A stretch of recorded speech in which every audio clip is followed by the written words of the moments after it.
Good morning, everyone. I'm Bradley McLeod, and I'm Callum McLeod's dad. I'm here to talk to you about an invention we did and also about patents today and how you can protect your invention someday. Next slide. This is a few pictures about our invention. So my team developed a new recyclable paper padded mailer for Amazon. So who's familiar with this kind of mailer? Have you seen this before? Okay.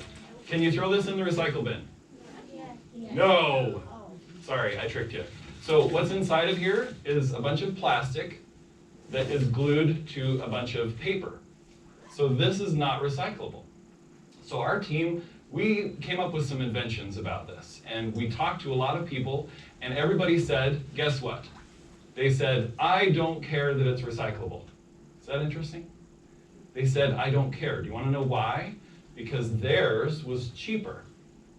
So that's hard too, right? You have to get things that are inexpensive for people. So what we did, we developed this padded mailer for Amazon that's all made out of paper.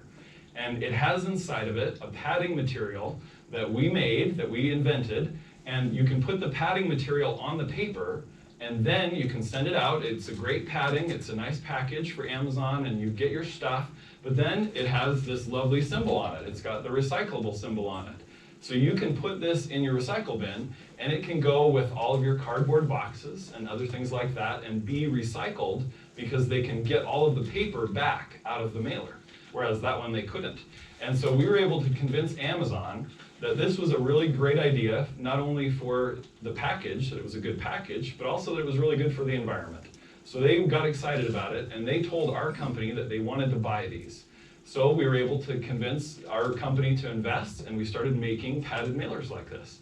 And now, this year, there will be 1 billion padded mailers that our friends or our customers will make these padded mailers for Amazon.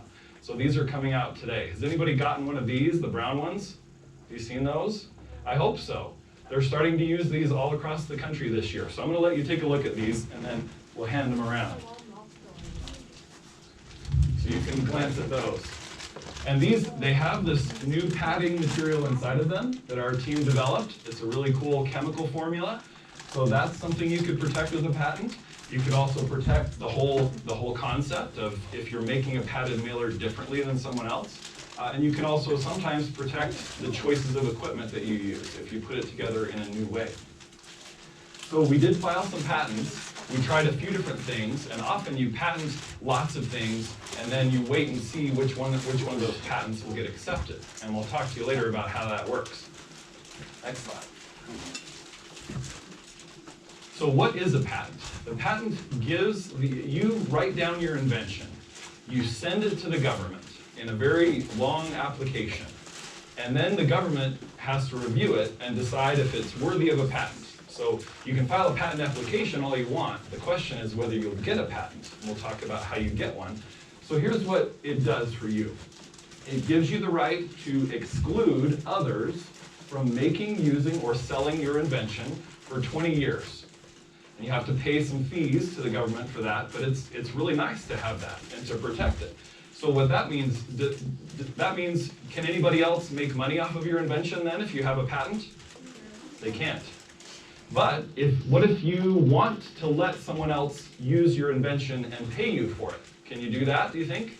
Yes. You can. So if you have a patent, you can either make it yourself, or you can say to another company, hey, I own this patent, it's a really cool thing.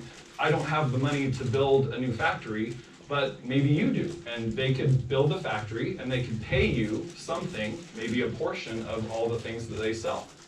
So a patent's really helpful. So what does the country get out of that? The public gets to learn the information in the patent. Usually it takes about 18 months before anybody even gets to see your application in the public, like on Google. So I could file an application for a patent today, but nobody gets to see it for about 1.5 years.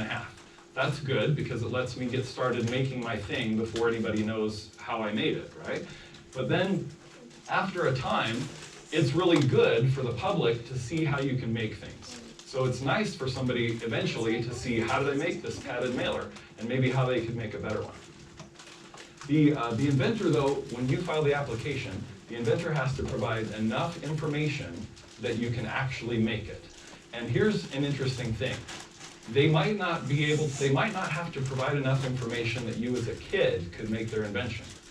But they have to provide enough information for this, where it says, a person with ordinary skill in the subject matter to make the invention.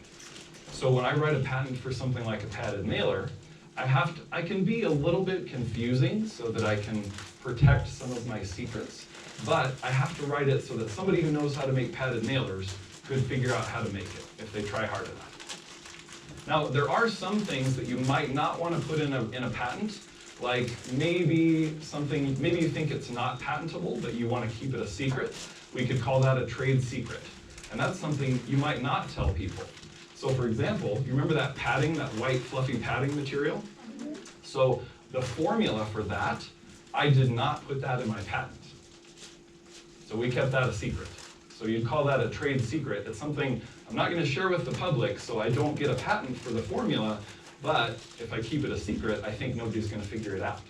Yeah? Like the recipe for Coca-Cola. Like, I've heard that same thing, the recipe for Coca-Cola. I've heard rumors that it's never actually published, right? Yeah. All right, next slide. Okay, I wanted to tell you a story. So one day, when I was growing up, when I was a kid, we had some leftover waffles. And I saw the leftover waffles, and I like to eat leftovers and be creative with them. So I saw some leftover waffles sitting in the fridge. And I suddenly had this really cool idea. And I said, what if I take some waffle and I take some ice cream and I wrap it up in the waffle and eat it? Doesn't that sound like a great invention? Isn't that amazing? Okay, so I think I might want to patent my invention. It's a great idea, right? Okay, so let's pretend that I go file a patent, and now let's see what happens, whether they like my patent or not. Yes? Isn't that just a waffle cone then? What? Isn't it just a waffle cone, but soft? A waffle cone, that's a great idea for a name for my invention. Accepted. I'm feeling like there's a problem. Is there a problem? The ice cream kind of got innovated. It actually started when people didn't have enough cups, and there was a guy that had waffles that just curled out, and that's the invention of waffles. That stinks. I thought I had a really cool idea, though. You guys are ruining my day. Deal. All right, let's see the next slide. Okay, so here's my idea. Clearly my idea. I didn't get this off of Google image search. Of course I didn't. So here's the question. So we talked about this, right? I guess we should move to the next slide then. Okay, so I've got a sad face here because I didn't get a patent.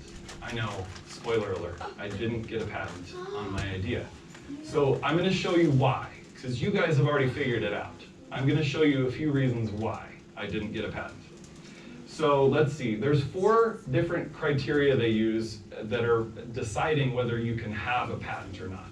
So remember how I said you can file all the patent applications that you want, but you might not get a patent. You might not get a grant